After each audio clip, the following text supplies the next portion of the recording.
রাজনীতি বনাম প্রেমনীতি। লেখনীতে মাহারিন তৃণ। পর্ব সংখ্যা 39।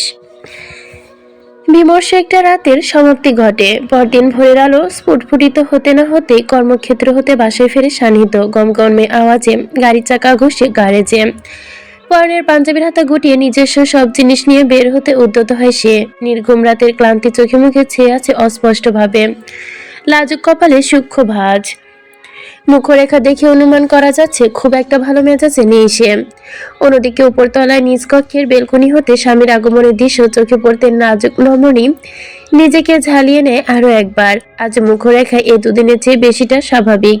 কালকে সারফাজ ভাইয়া অকপট যখন তার মুখোপায় দেখে সন্দেহ প্রকাশ করেন এবং সে সঙ্গে নিশ্চিত হয়ে বলে কিছু একটা সমস্যা হয়েছে, তখন হতেই ভয় জেঁকে ধরেছে তাকে। সারফাজ ভাই যেহেতু এক দেখাতেই বুঝে উঠতে পেরেছে নেতা সাহেব তাকানোর সঙ্গে সঙ্গে ধরে ফেলবে, তাই নিজেকে একটু পরিপাটি করে রেখেছে।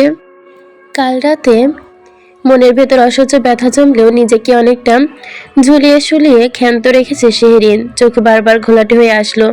ভূমিষ্ঠ হতে দেয়নি জলের কোনাটুকু। অপমান যন্ত্রণা ভুলতে ডায়েরিতে লিখেছে, রুম জুড়ে পাইচারি করেছে, নিজের মনকে সবকিছু নিয়ে ইতিবাচক মনোভাব পোষণ করতে চেষ্টা করেছে।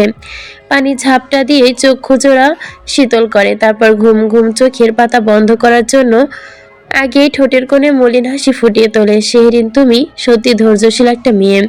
তোমার অনেক ধৈর্য। জীবন চলার পথে এটা ধরে রাখো। ধূপধাপ আওয়াজ ভেঙে কক্ষে প্রবেশ করে সান্নিধ্য। হাতে থাকা ল্যাপটপ ফাইল নিয়ে এগোতেই সম্মুখে এসে দাঁড়ায় শেহরিন। মিষ্টি এসে অভ্যর্থনা জানায় তার নেতা সাহেবকে। নিমর্ত কণ্ঠস্বরে বলে ওঠে, কাজ শেষ হলো আপনার?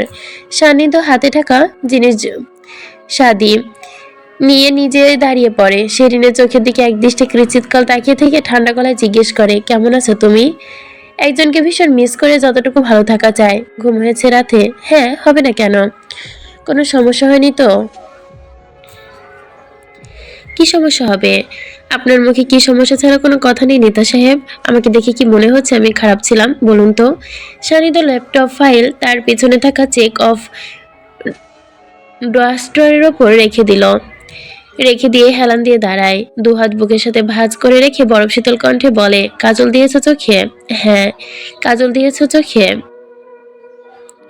শেহরিন থমকায়। নেতা সাহেব একই প্রশ্ন কেন বারবার করছে? চোখে কাজল দেওয়ার বিষয়টা বুঝতে পারেন না সে। ডান হাত তার আপনা আপনি চলে আসে চোখের কোটরে। বিষময় অবরেখায় স্থির কণ্ঠে বলে, কাজল তো দেয়নি চোখে। আচ্ছা, আমার কাছে আসো। সানিধ্য হাত বাড়িয়ে শিরিনকে কাছে টেনে নেয়। শক্ত দু হাতে কোমর জড়িয়ে ধরে একদম কাছাকাছি নিয়ে এসে বলে, চোখে চোখ রেখে শীতল সে কণ্ঠে, চোখের নিচে কালি জমেছে কেন তোমার? এগুলো ডার্ক সার্কেল বলে নেতা সাহেব। রাত জেগে পড়াশোনা করলে এমনিই হয়। সিরিয়াসলি? তো অদ্ভুত তো। এক্সামের সময় রাত জেগে পড়াশোনা করলে তখন ডার্ক সার্কেল পড়লো না চোখে, এক্সাম শেষ হতে পড়লো। শিরিন ভুরু কুচকে রইল কিছুক্ষণ, সরু চোখে তাকিয়ে বলে, মেয়েদের স্কিনের টোনে বেশিগুলো অদ্ভুত হয়। আপনাকে দয়া করে এসব নিয়ে ভাবতে হবে না। জার্নি করে এসেছেন, ফ্রেশ হন তাড়াতাড়ি। আমি ব্রেকফাস্টে নিয়ে আসছি। হাতের তালু সোজা করো। কেন? আমি দেখতে চেয়েছি। কি শুরু করলেন বলুন তো? সানিধ্য কোমর হতে হাত ছড়িয়ে নিল। শেহরিনের মুঠো পাকিয়ে ডান হাতটা উন্মুক্ত করে দেয়, কিন্তু বাদশাদে তার সর্বাঙ্গিনী ফোসকা পড়া চামড়া, লাল হয়ে থাকা হাতের তালু সে কোনোভাবে ওনার সামনে প্রকাশ করবে না। আমি চাইছি না জোর জবরদস্তি করে তোমার হাতের তালুটা উন্মুক্ত করতে। আমি সান্নিধ্য শক্তি দিয়ে ধরলে তুমি ব্যথা পাবে শেহরিন। আমি চাই না তুমি ব্যথা পাও। হাতের মুঠো ছাড়াও।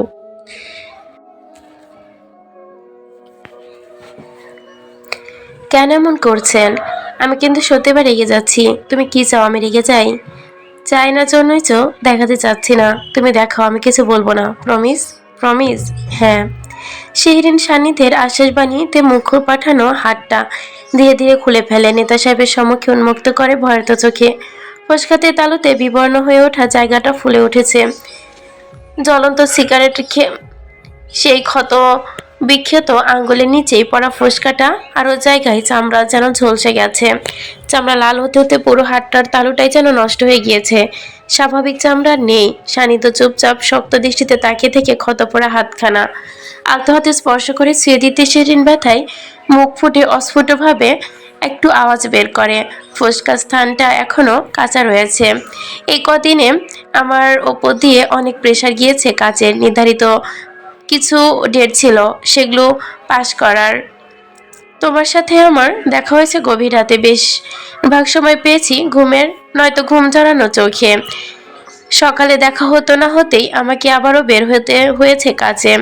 আমি তোমার লুকোচুরির কারণগুলো নোটিস করেছি ঠিকই, বাট তোমার স্বতঃস্ফূর্ত মনোভাব আমাকে কিছুটা হলে বিভ্রান্ত করেছে। তোমার মুখে কৃত্রিম হাসিটুকু আমি সত্যি ভেবে ভুল করেছি। আমার তোমাকে আরো একটু গভীরভাবে বোঝা উচিত ছিল। I am sorry Shehrin. 16 থেকে 17 ঘন্টা পরিশ্রম করে এসে আমার সৃষ্টি বিভ্রান্তির মাঝেও আপনি সন্দেহ প্রকাশ করছেন। আপনার তীক্ষ্ণ দৃষ্টিতে আমি যদি ধরা দিতাম ঠিকভাবে, আপনি অনায়াসে ধরে ফেলতেন, কিন্তু আমি ইচ্ছাকৃতভাবে আপনাকে পাশ কাটিয়ে গিয়েছি। আপনি যন্ত্র নন নেতা সাহেব। আপনার জায়গায় আমি থাকলে এতটুকু বোঝার ক্ষমতা হয়তো আমার হতো না। ক্লান্তিতে ঘুমিয়ে পড়তাম, অথচ ঘুমের মাঝেও আপনি বুঝতেন, আমি বুঝতাম আপনি আমার কেয়ার করছেন, কেয়ার করেই চলছেন। মাথার বালিশ ঠিক করে দিচ্ছেন, গায়ে হাত দিয়ে তাপমাত্রা দেখছেন, চোখে মুখে চেয়ে থাকা চুলগুলো সরিয়ে দিচ্ছেন, চুমু দিচ্ছেন কপালে। আমার মনে হয় একটা মেয়ের পারিপার্শ্বিক সবকিছুর সাথে যুদ্ধ করে এসে দিন শেষে যদি স্বামীর এই যত্ন ভালোবাসাটুকু পায়, এটাই যেন তার জন্য স্বর্গীয় সুখ। এ হতে হাজার ব্যস্ততার মাঝে আপনার কাজগুলো অবধারিত থাকে, এটা আমার কাছে অনেক বড় পাওয়া। রাগ করবেন না, তবু অন্য একে কখনো মুখ বুজে মেনে নিতে হয় না। জীবনের এই স্টেজে এসে বুঝতে পারছি, মেয়েদের জীবনে কোনো না কোনো পরিস্থিতিতে তার সাথে হওয়া অন্যায়গুলো মুখ বুজে সহ্য করে নিতে হয়। আমি চাইবো না, কিন্তু পরিস্থিতি আমাকে বাধ্য করে, পারিপার্শ্বিক মানুষ বাধ্য করে আমাকে মেনে নিতেই হবে। এটা এক ধরনের সোশ্যাল স্ক্যাম। তোমার কি মনে হয়নি বিষয়টি আমি ধরতে পারবো না কখনো? শিরিন মৃদু হাসে, সান্নিধ্যের কপাল ছুঁয়ে যাওয়া চুলগুলো সযত্নে হাত দিয়ে সরিয়ে দেয়। এটা অসম্ভব। আপনার ধারালো চোখ থেকে কিছু লুকানো যায় নাকি? আমার জীবনে যদি সামান্য ধৈর্য থাকে, সেটার কারণ তুমি। আমি কখনোই ধৈর্যশীল ছিলাম না, যা করতাম সরাসরি। আপনি কথা দিয়েছেন এটা নিয়ে কোনো বাড়াবাড়ি করবেন না। আমি কিন্তু এখনো জানি না তোমার সাথে কি কি হয়েছে, বাট যা হয়েছে সেটার প্রতিচ্ছবি তুমি তোমার মুখ দেখেই বা হাত দেখেই বুঝে ফেলতে পারছি আমি। আমার আর কিছু বুঝতে হবে না প্লিজ। কোনো কিছু সহজ নয়, কঠিন জিনিস সহজ বানাতে গেলে একটু ক্ষত হতেই হয়, এই প্রতিকূল পরিবেশের সম্মুখীন হতে হয়। আপনার আর একটা বিষয় কথা আমি শুনবো না, কোনো কথাও শুনবো না আমি। এখন সোজা ফ্রেশ হতে যাবেন। তোমার প্রয়োজনীয় যা যা আছে প্যাক করে নাও, আজকে আমরা বাসা ছাড়ছি। তোমার ভার্সিটির এরিয়ায় অ্যাপার্টমেন্ট কনফার্ম করা হয়েছে, আজকে শিফট করব। শিরিন হতভম্ব দৃষ্টিতে সান্নিধ্যের দিকে তাকায়, মুখে তার আপনা আপনি হা হয়ে গেছে। এক মুহূর্তে বলা কথাগুলো দুর্ভাগ্য মনে হলো তার, অসভ্য কণ্ঠে বলে, হ্যাঁ কি বলছেন আপনি এসব? বাসা ছেড়ে যাব কেন? এই জন্য আপনাকে আমার কিছু বলতে ইচ্ছে করে না। একটু এদিক সেদিক হলেই চুপ, শান্ত হও। সান্নিধ্যের ঠোঁটে হাত রেখে থামিয়ে দেয়, নিষ্পলক চাহনিতে থামিয়ে বলে, তুমি যদি চাও আমি শান্তিতে থাকি, তাহলে তোমার দুটো কাজ করতে হবে। আর যদি না করো, তাহলে আমি যা করি সেটাই করতে হবে। বাসা থেকে বের হব। কোনটা চাও? নেতা সাহেব শান্ত কণ্ঠের হুমকিতে শেরিনের গলা শুকিয়ে আসার জোর। বুকের মধ্যে তার হাতুড়ি পেটা শুরু হয়ে গিয়েছে। এমনি এমনি সে চুপ থাকে না, নিজেকে লুকিয়ে রাখে না। এর মধ্যে গরম হওয়াটাও যেন বেশ লাগছে। কি কি করতে পারে তারও ধারণা আছে। শেরিনের কম্পিত কণ্ঠে উচ্চারিত করে, কি কাজ করতে হবে? চুপচাপ সব প্যাক করবে। আর এদিকে এতদিনে যাদের প্রতি তোমার ন্যূনতম অভিযোগ জমা হয়েছে সেটা তাদের সামনে প্রকাশ করবে। এই বাসা থেকে বের হবে। আমার সত্যি কারোর প্রতি কোনো অভিযোগ নেই, বিন্দুমাত্র অভিযোগ নেই। আপনি আমাকে যেখানে নিয়ে রাখবেন আমি সেখানে থাকবো, তবু দয়া করে এটা করতে বলবেন না। তুমি যদি আমার অব্যক্ত কথাগুলো না বলো, তাহলে আমি বাধ্য হব মুখ খুলতে। আপনি কি চান আমি আম্মা ভাবির সাথে বেয়াদবি করি? সান্নিধ্য স্থির চাহনিতে তাকে বলে, তুমি অনেক ম্যাচিওর একটা মেয়ে, তুমি কখনো বেয়াদবি করবে না সেটা আমি জানি। তুমি হাজার চাইলেও পারবে না, কারণ এর পেছনে তোমার বাবার শিক্ষা আছে। তোমার ভেতরে যে সমস্ত প্রশ্নটা আটকে চলেছে, সেসব কথা আছে, সেগুলো তুমি প্রকাশ করবে। That's it. স্যার, লতা ধরা দিচ্ছে না। কোথায় আছে এখন? ওর বাসাতেই আছে। সান্নিধ্য হাত ঘড়িতে সময় দেখে নেয়, ভুরু বাঁকায়, ভরাট কণ্ঠে বলে, কিডন্যাপ করে নিয়ে আসো। কিডন্যাপ করবো স্যার? দিন দুপুরে জীবনে প্রথম করছো? রিমন স্যারের বাঁকা কথা শুনে ঠোঁট কামড়ে, জি না স্যার, এটা দিয়ে 6 বার হবে। গুড, তাড়াতাড়ি নিয়ে আসো, আমি অপেক্ষা করছি। সুখনিবাসের গার্ডেরা বেলা 11টার সময় সান্নিধ্যকে ধীর পায়ে পায়চারি করতে দেখে গেটের দারোয়ান সহ 2-3 জন সহকারী বেশ অবাক হয়। বাগান পরিষ্কার করতে থাকা আমিন একটু পরপর চোখ তুলে তাকায়, আবার নামিয়ে নেয়। সে এতকাল যাবৎ কখনোই দেখেনি অসময়ে এমপি সাহেব গার্ডেনে এসেছে। খুব করে হলেও মাঝে মাঝে রাতে দেখা যেত ফোনে কথা বলতে, পায়চারি করতে, কিন্তু আজ হঠাৎ এই সময় সাদা নেকড়ু টি শার্ট, সঙ্গে ধূসর রঙের ট্রাউজার পরনে, পায়ে বাসার পরনে স্যান্ডেল, এক হাতে ফোন, অপর হাত পকেটে ঢুকিয়ে রেখেছে সে। গম্ভীর মুখরেখার দৃষ্টি ফোনের দিকে তাকলেও হুট করে সে চোখ তুলে তাকায়। পাশ ঘুরে আমিনের দিকে তাকিয়ে ভারী গম্ভীর কণ্ঠে বলে, আমাকে লুকিয়ে দেখার কিছু নেই, হাত কেটে যাবে। যদি দেখতে মন চায় দাঁড়িয়ে দেখো। আমিন গোল গোল চোখে তাকিয়ে সান্নিধ্যর কথায় কাটকাট গলায় বলা শুরু করে, বিষম খেয়ে এই লোক এতক্ষণ তাকে লুকিয়ে ছাপে দেখার জন্য নজরবন্দি করতে ব্যস্ত ছিল, অথচ ঠিকই ধরা পড়ে গেছে। আর দেখবো না, দেখা হয়েছে। জি জি স্যার। তাহলে যেটা করছো সেটাই মনোযোগ দিয়ে করো, হাত কেটে যাবে এভাবে বারবার তাকালে। সময় গড়িয়ে চলেছে অনেকটা। সানিধ্য গার্ডেন ছেড়ে লনের ধারে এসে দাঁড়ালো। কড়া রোদ্দুর উপেক্ষা করে মাধবীলতা গাছের নিচে দাঁড়ালো দারোয়ানকে ইশারা করে গেট খুলে দেওয়ার জন্য। গেট খুলে যায়, সঙ্গে সঙ্গে প্রবেশ করে সাদা রঙের প্রাইভেট কার। সান্নিধ্যর ইশারায় গার্ডরা একপাশে থমকে যায়, বলে বাহিরে কর্মরত 2জন পাশে সরে যায়। বাসার অভ্যন্তরে ছাদে এক পলক তাকিয়ে নজর বোলায়, চলে যায় গাড়ির কাছে। রিমন গাড়ি হতে নেমে পেছনে দরজা খুলে ভেতরে বসারত, হাত মুখ বাঁধা লতাকে নামাতে বলেই সে সান্নিধ্যের মুখোমুখি দাঁড়ায়। নিস্তেজ গলায় বলে, স্যার, মেয়ে মানুষ হ্যান্ডেল করা অনেক কঠিন একটা বিষয়। এদের চেয়ে বড় বড় মাফিয়া ডন হ্যান্ডেল করা সহজ। জীবন শেষে আমার এই লতাকে কিডন্যাপ করতে হলো। লতা তেজালো মূর্তির মতো গাড়ি থেকে নামে। পেছন হতে একজন তার হাত ধরে রেখেছে। হাত খুলে দিতেই সে নিজের মুখের বাঁধন খুলে ফেলে। অগ্নিদৃষ্টি ধারণ করা খুইলসটা ব্যাটা, তোর কাইলা তোর কাল্লা আমি আলাদা কইরা ফালামু। দেখছেন স্যার, ওর জামাইকে সহ্য করে কিভাবে। এই স্যাকরা, খবরদার আমার জামাই নিয়ে কথা কইবি না। আমার বাড়িতে হামলা দিয়া মাথা টোপ ধইরা নিয়ে আইসোস, আস্তে কথা বল, আমি আনতে বলেছি ওকে।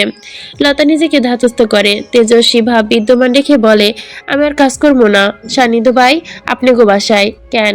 গলার নিচে আইসা ছুরি ধইরা কয়, আমি নাকি এই বাড়ির একজনের কথা আরেকজনের কাছে লাগাই। এত বছর কাম করলাম আপনি গো বাসায়, কোনোদিন কোনো কথা পাসকান করি নাই। কইল আমি জানি না কিছু, কোন থেকে কি হইল। সাওয়াল বওয়াল আইয়া ছুরি ধরল গলায়। এক মেমসা বাইসা গালে চরমাইরা কয়, আমার নাকি পাকনা গজাইছে, আমি নাকি বৌমানির চামচাগিরি করি। সান্নিধ্য রোজের রাত সামনে কপাল কুচকে বলে, কে মেরেছে তোকে চর? অন্বেষা।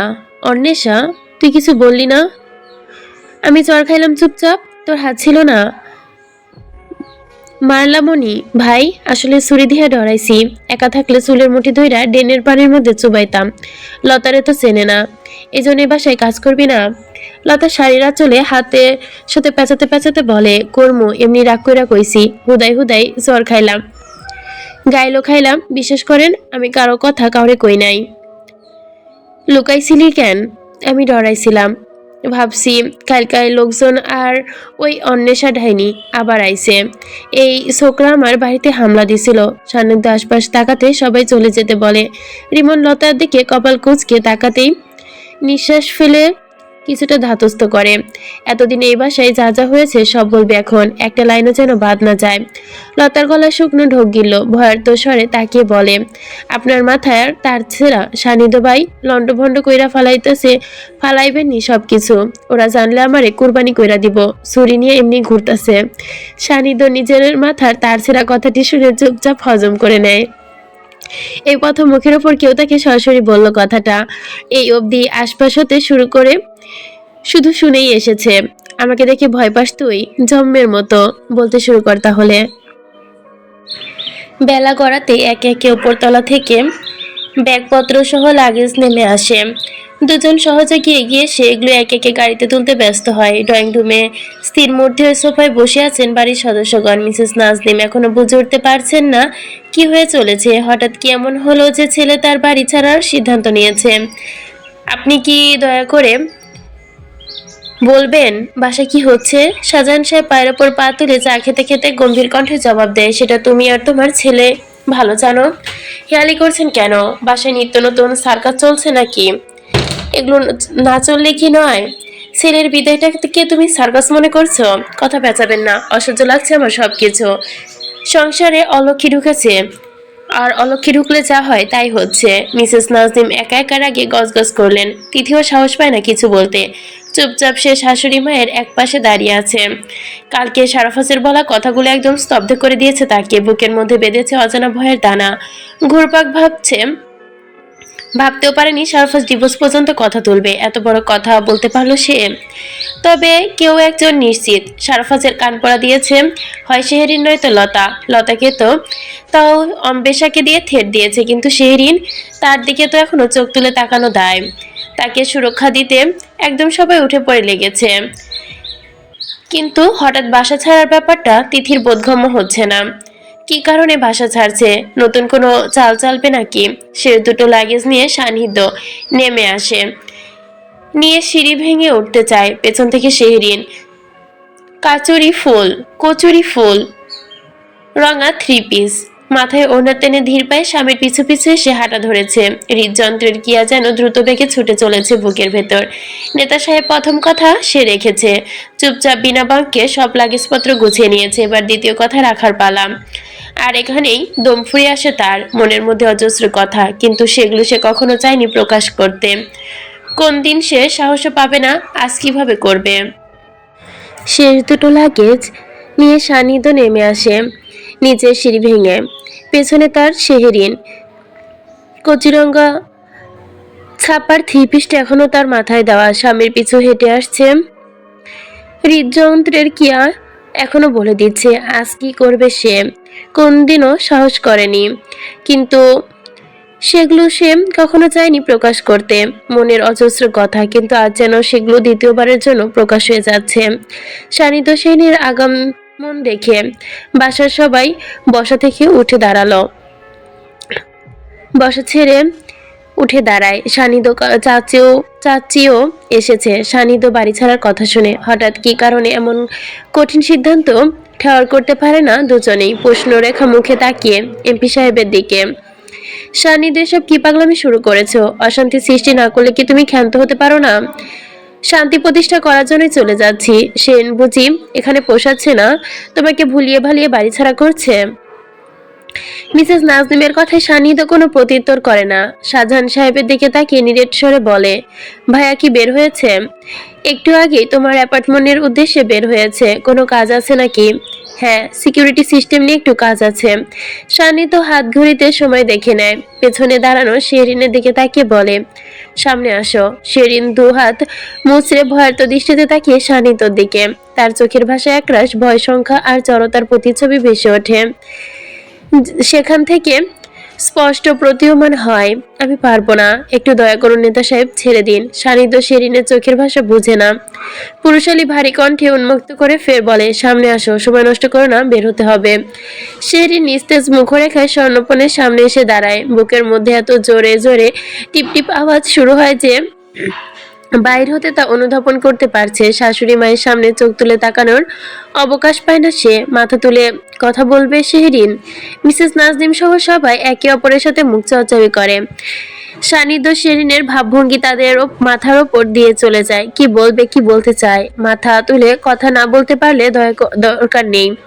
শেরিন সান্নিধ্যে ধারানো কণ্ঠে কথায় চোখ বন্ধ করে নেয়, নিঃশ্বাস ছাড়ে। বাম হাতের ওড়না মুঠো পাখি সে বুকে সাহস আনার চেষ্টা করে। বুঝছে এই লোক হতে তার নিস্তার নেই। সে তাকে দিয়েই ভুলিয়ে ছাড়বে। পেছনে দাঁড়ানো নেতা সাহেবের অবয়ব তার ভেতরে আত্মবিশ্বাস যোগায়। আদ্র চক্ষু সে ধীরে ধীরে তোলে মিসেস নাজনীনের পানে, মাথা উঁচু করে নরম গলায় বলে, আমাকে ক্ষমা করবেন আম্মা। আমি আপনার যোগ্য পুত্রবধূ হতে পারিনি। সেক্ষেত্রে সব দায়ভার আমার, সব ভুল আমার। আমি আমার অক্ষমতা মাথা পেতে মেনে নিচ্ছি। কিন্তু আম্মা, মায়েরা তো সন্তানের জন্য সবচেয়ে সুনিশ্চিত একটা ভরসাস্থল হয়। মায়েরা নাকি সবচেয়ে বেশি মেয়েদের দুঃখ বোঝে, কষ্ট বোঝে। আমি কি এতটাই অক্ষম ছিলাম যে আমার কষ্টটা আপনি বুঝতে পারেননি?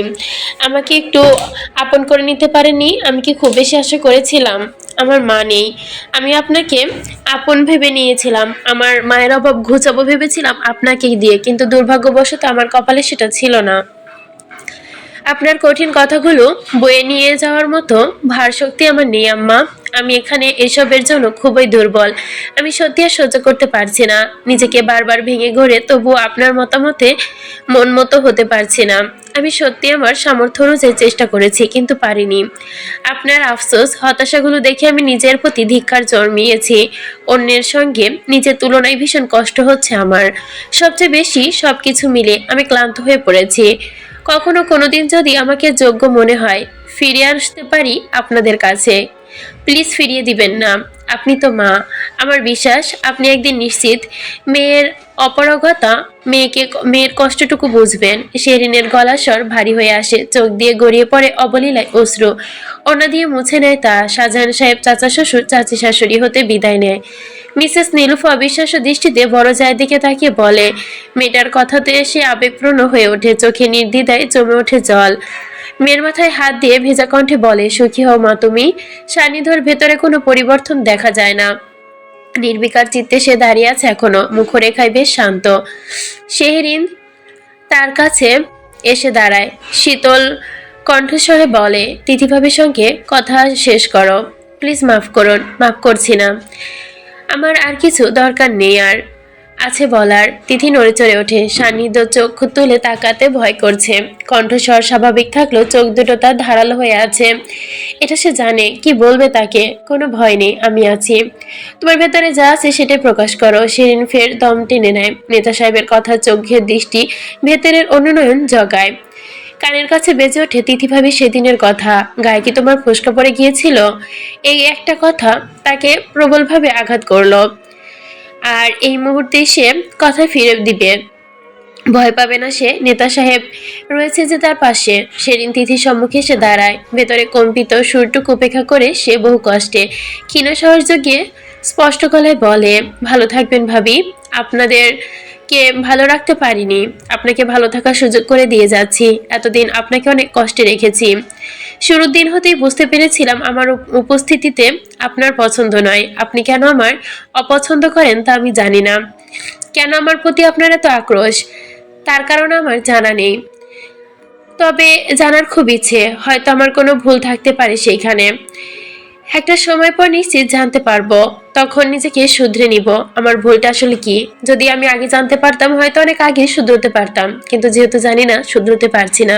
তবে চেষ্টা করব জানার পর শুধরে নেওয়ার। একটা মেয়ের সবচেয়ে বড় সম্পদ হচ্ছে তার ইজ্জত, তার সম্মান। ভাবি, আপনি যদি নিজের মান ইজ্জতের সম্মান দিতে পারেন, অবশ্যই অন্য মেয়ের মান ইজ্জতের সম্মানও দিতে পারবেন। অবৈধ পুরুষের ছোঁয়া গায়ে লাগলে ফোসকা নয়, ভস্ম হয়ে দেয়।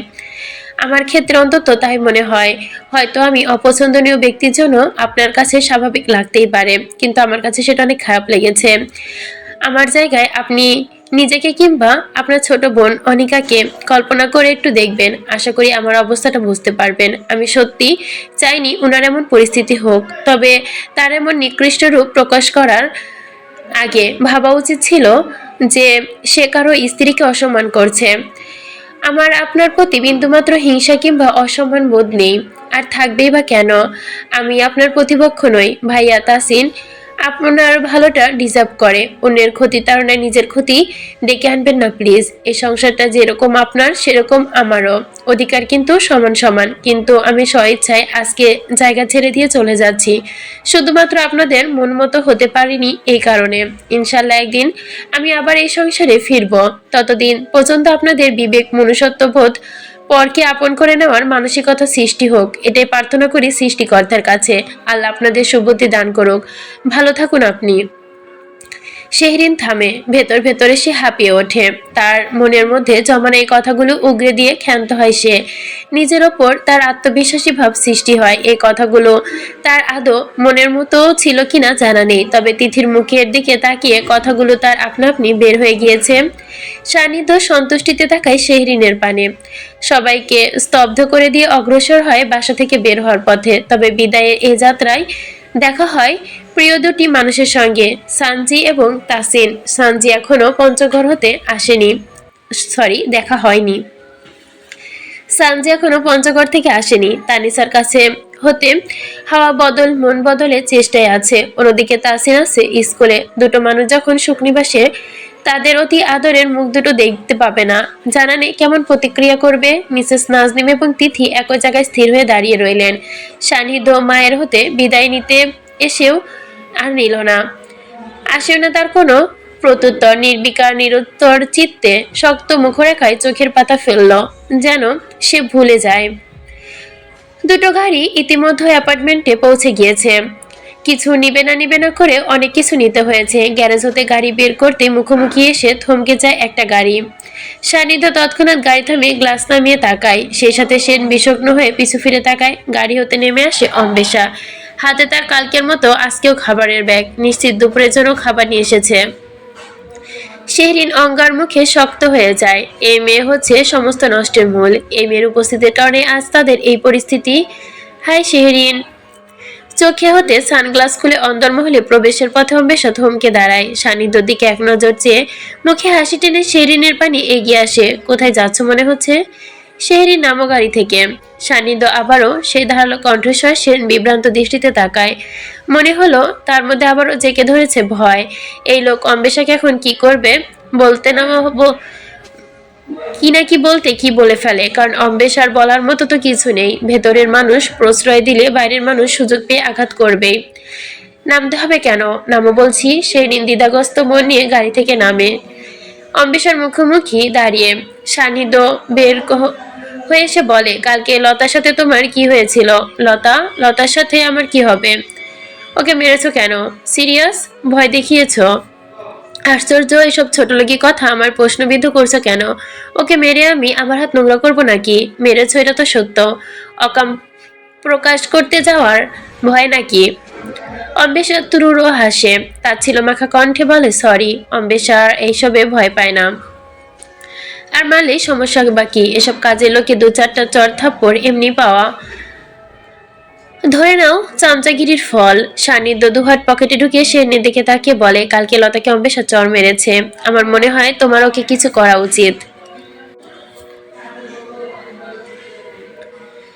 অম্বেষা ক্রু হাসে, তার ছিল মাখা সে হাসি। শেহরিনের মুখ লাল হয়ে ওঠে রাগে লতাকে মারার কথা শুনে। সবাই একজোট হয়ে তার বিরুদ্ধে নেমেছিল যেন। অম্বেষা শুরু হতে তার অপছন্দের, গায়ে পড়া স্বভাবের মেয়ে, কথায় কাজে মায়াজাল বেছানোর চেষ্টা করে। কোন সাহসে সে লতার গায়ে হাত তোলে? তোমার আসলে উদ্দেশ্য কি বলবে? আমার পিছু লেগেছো কেন? আর যদি আমার সাথে তোমার বোঝাপড়া থাকে, তাহলে লতার গায়ে কেন হাত দিলে? কেন হাত তুললেও শরীরে বিকৃত মস্তিষ্ক তোমার। কুলকুল শেহরিন চামড়ার গায়ে আশ্রে পড়েছে। অন্য কষ্ট বুঝতে পারছো বুঝি? তিথি ভাবিকে ভাইয়ার কাছে খারাপ করার জন্য এত উঠে পড়ে লেগেছো কেন? হিংসা হয়? শেরিন আগে দগ্ধ হয়, সান্নিধ্যের দিকে তাকায়। সান্নিধ্য ঘাড় নাড়িয়ে বলে, দাও। ভয় করে? ভয় নেই, আমি আছি। সান্নিধ্যর একটা কথাই শেরিন লম্বা একটি শ্বাস টেনে নেয়। দীপ্ত চাউনিতে সরাসরি ঠাস করে একটি চর বসিয়ে দেয় অম্বেষার গালে।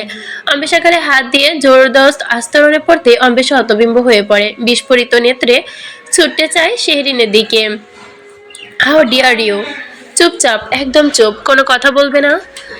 বেয়াদব মেয়ে, লতার জুতার সমান যোগ্যতা নেই তোমার। লজ্জা করে না? প্রতিদিন যে বাসায় এসে কুটনামি করো, হোটেল থেকে খাবার এনে নাম ফুটাও, কিছু বুঝতে পারবো না ভেবেছো? তিথি ভাবি আমার যেভাবে খুশি হতো, আমি তো ভেবেছিলাম সত্যি আমাকে যেভাবে খুশি হাত করো, আমার কিছু যায় আসে না, বাট আমার স্বামী দিকে নজর দিলে চোখ তুলে ফেলবে একদম, বলে দিলাম। অম্বেষার আগে ফুসতে ফুসতে শেরিনের কথা হজম করে নেয়। গাল হতে হাত রেখে পরপর দুজনের দিকে নজর বুলিয়ে চলে যায় অভ্যন্তরে। সান্নিধ্যের ঠোঁটের কোণে ক্ষীণ হাসি ফোটে। তার রণমূর্তি ধারণকারী অর্ধাঙ্গিনীর মাথায় হাত বুলিয়ে দিতে দিতে বলে, ম্যাডাম ঠান্ডা হন, আজকে যেন যথেষ্ট হয়ে গিয়েছে। সেই ঋণ কিচ্ছিত চুপ থাকে, অতঃপর ঝাঁঝালো কণ্ঠ নির্বিশেষ স্বরে বলে, আমি কি সত্যি শেহরিন নাকি আমি বুঝতে পারছি না আমি কি হতে চলেছি। আপনি আমাকে কি শিখাচ্ছেন নেতা সাহেব? 3 ক্যাটাগরির মানুষের সঙ্গে 3 রকমের প্রতিবাদ। যা শিখালাম তোমাকে, এটা সারা জীবন ধরে রাখবে। কাদামাটি থেকে এঁটেল মাটি হতে শিখো। মানুষ তোমাকে ভাঙতে পারবে না। নিজের মতো নিজেকে গড়বে তুমি। তুমি তোমার মতো চলবে, তোমার মতো বাঁচবে। তোমার পেছনে আমি আছি। You are not responsible for meeting everyone's expansion.